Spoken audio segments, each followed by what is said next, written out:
Welcome back to the Robert Wall Show. Your calls at 855-500-9845, robertwallshow.com. I'm here back in studio with Rob Reiner and Charlie Steiner, and of course Johnny Fink is joining us here. Personal moment. Your mom, Estelle, Rob's mom, Estelle, inadvertently, and maybe not so inadvertently, is partially responsible for the success of my career. Really? Yeah. Well, she's totally responsible for the success of my career. That's true. Yes. Shapiro, my manager at the time, shows your dad, Carl Reiner, my tape. In a moment of weakness, he says yes. And I'm hired. So I go on to this club. Opening for Estelle Reiner in this little tiny club. And who's in the audience? I don't think there's 200 people in the club. This is the audience I'm looking at, Charlie. Sitting in front of me, Chris Guest, Billy Crystal, Mel Brooks, Ann Bancroft, Larry Merchant, Carl Reiner, and you. Yes, okay. I remember it. Yeah, I go on, and I did well. I did well. And what's interesting is later, Billy, who was about to host his first Grammy Awards, asked me to write with him. So that begins our collaboration, which has become a very special part of my career. And that, I really believe that's one of the things that took it. So Estelle, thank you very much. Basically, you'll have what she's having. That's right. You had what she had. That's right. Exactly. Now he's referring, of course, to the line that my mom had.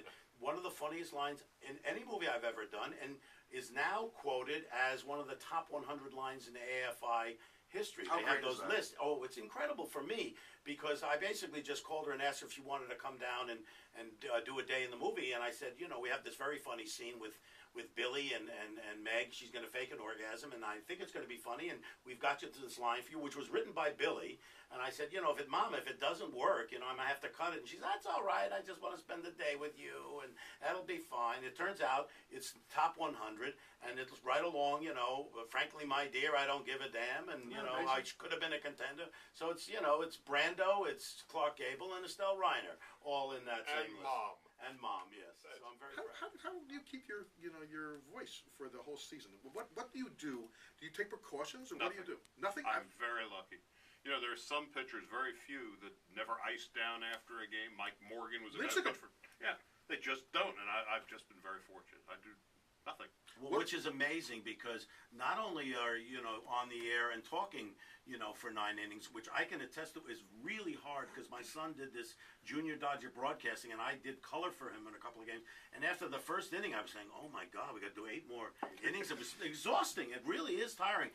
And you have also a way, Charlie, of making it exciting. You announce what's there. You tell us. You paint the picture, which you need to do on radio. But you also make it exciting, and you pump up the excitement in those key moments, and that's got to be a strain on the voice too. I guess it is, but again, I've just been blessed. Genetics, just total genetics. I remember as a kid, I would pick up the phone and be one of my parents' friends. Oh, hello, Howard.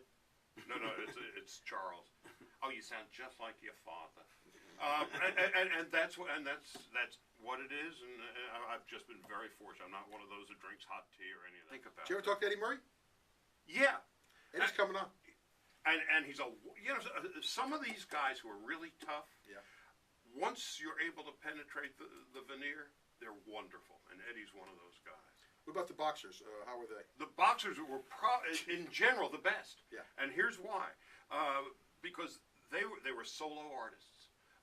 They had nobody that they had to answer to. They had no filter between the brain and the mouth, and so they were the most truthful, the most fascinating guys. I mean, from Ali to Tyson and everybody in between. Tyson was one of those guys.